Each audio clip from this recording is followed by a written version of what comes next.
Maju mundurnya suatu organisasi sangat tergantung dari seorang leader. Oleh karenanya, seorang leader harus memiliki keterampilan leadership, bagaimana mengelola organisasi dan memberdayakan anak buah. Maka, seorang leader yang baik adalah orang yang mampu melihat peran dari setiap followernya, sehingga bisa mengatur tugas sesuai kompetensi masing-masing, sehingga dapat menciptakan lingkungan kerja tim yang positif. Leadership merupakan hal penting dalam suatu organisasi, sebab akan menjadi kunci keberhasilan mencapai tujuan organisasi.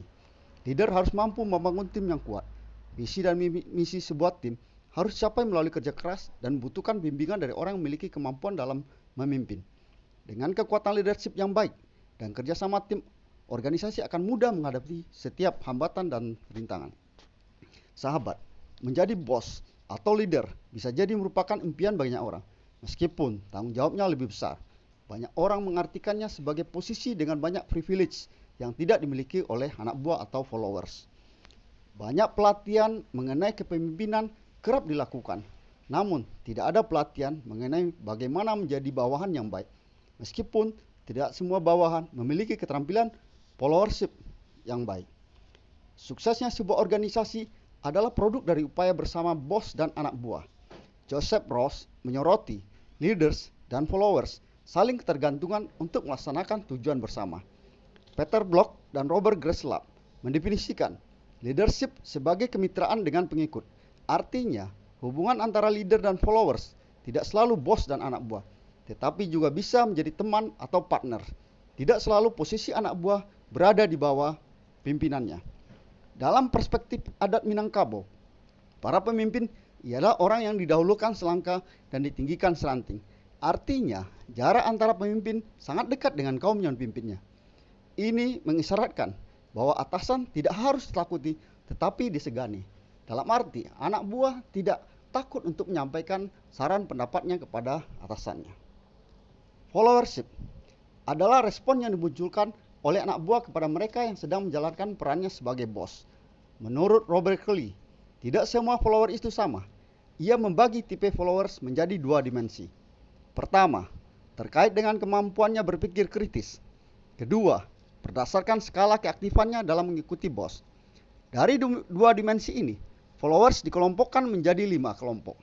Kelompok pertama adalah pengikut pasif, yang bergerak bagai kerbau di cucuk hidung. Mereka menunggu pengarahan dan tidak memiliki ide, apalagi kemampuan untuk mengembangkan pemikirannya sendiri. Kedua, mereka yang aktif dengan motivasi tinggi, tanpa pemikiran kritis, terkait dasar dari instruksi yang diterimanya dari bosnya.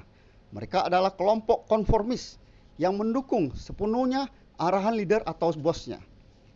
Kedua kelompok tersebut seringkali menjadi kelompok yang memiliki hubungan sangat dekat dengan pimpinannya, karena mereka sangat hormat, mendukung dan melayani pimpinan.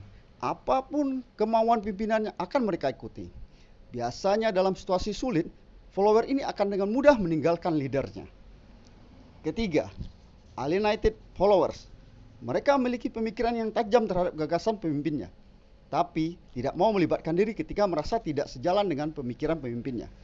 Sikapnya cenderung sinis dan mengkritik gagasan pemimpinnya dari belakang, dan tidak berani berargumentasi terbuka dengan pemimpinnya, meskipun demi kebaikan tim. Aura yang disebarkan oleh kelompok ini adalah aura negatif terhadap suasana pekerjaan dan organisasi. Keempat, para survivor atau pragmatis. Kelompok ini berada di area tengah di antara kedua dimensi tadi. Mereka bisa menyuarakan pendapatnya, tapi memilih dalam diam bila situasi tidak kondusif, karena takut bertentangan dengan atasannya atau bosnya. Kelima, pengikut efektif yang aktif berpikir tentang cara menyelesaikan pekerjaan dengan kualitas terbaik bagi kepentingan bos dan organisasi. Mereka dikenal berani mengambil risiko demi kebaikan organisasi, serta memiliki keberanian menyampaikan pemikirannya, meskipun tidak sejalan dengan pemikiran bos. Para pengikut efektif ini melihat diri mereka sejajar dengan pimpinannya. Mereka dapat melihat pimpinan pun menjadi pengikut bagi organisasi yang lebih besar. Mereka meyakini bahwa mereka memiliki tanggung jawab yang sama besarnya dengan pemimpin untuk mencapai tujuan organisasi.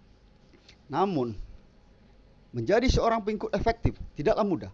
mereka mungkin saja mendapatkan penghargaan karena pemikiran mereka yang membantu organisasi dan diterima oleh bosnya atau leadernya. Namun, mereka juga memiliki risiko lebih besar untuk disingkirkan dari organisasi karena berani menentang pemikiran bosnya.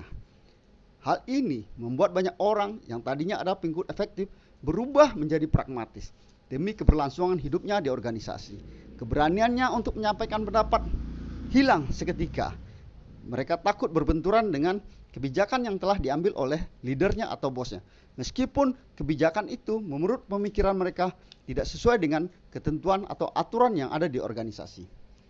Banyak pimpinan mengatakan bahwa mereka berharap memiliki anak buah yang dapat berpikir kritis. Namun kenyataannya mereka cenderung menghindari anak buah yang membuat mereka tidak nyaman. Pengikut efektif memang perlu belajar bagaimana cara menyuarakan pendapat mereka dengan lebih halus agar tujuan mereka demi kebaikan organisasi tercapai. Tapi eksistensi mereka pun tetap terjaga. Inilah yang harus selalu digaungkan oleh pemimpin atau leader kepada organisasi. Sahabat, untuk memajukan organisasi, seorang bos harus bisa mengelola dua tipikal follower tersebut, yakni pengikut yang pasrah bongkoan dan yang berani memberikan saran pendapat yang berbeda. Karena kalau seorang pemimpin hanya mendengarkan anak buahnya yang selalu mengikuti maunya, dia tidak dapat lagi mengintrospeksi kebenaran putusan yang telah diambilnya. Bagi sahabat yang saat ini berposisi sebagai followers, tetaplah berani menyampaikan ide dan gagasan demi kepentingan organisasi. Yang tentu saja apabila cara penyampaian idenya dengan cara yang sopan dan elegan, agar bisa didengar dan diterima pemimpin. Karena organisasi tanpa follower yang efektif ini hanya akan menunggu kehancuran. Leaders menjadi sangat berkuasa tanpa menyadari kesalahan yang telah dilakukannya. Begitupun para sahabat yang saat ini menjadi seorang leader.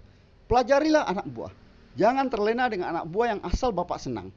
Tapi perhatikan anak buah yang berani mengungkapkan pendapat, meskipun berbeda dengan yang ada dalam pikiran seorang leader. Karena bisa saja pendapat itu yang menjaga sahabat sebagai seorang leader agar tetap eksis dan tidak melakukan kesalahan yang bisa merugikan sahabat dan organisasi.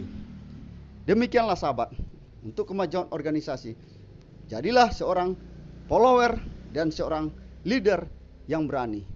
Demikian, salam sukses.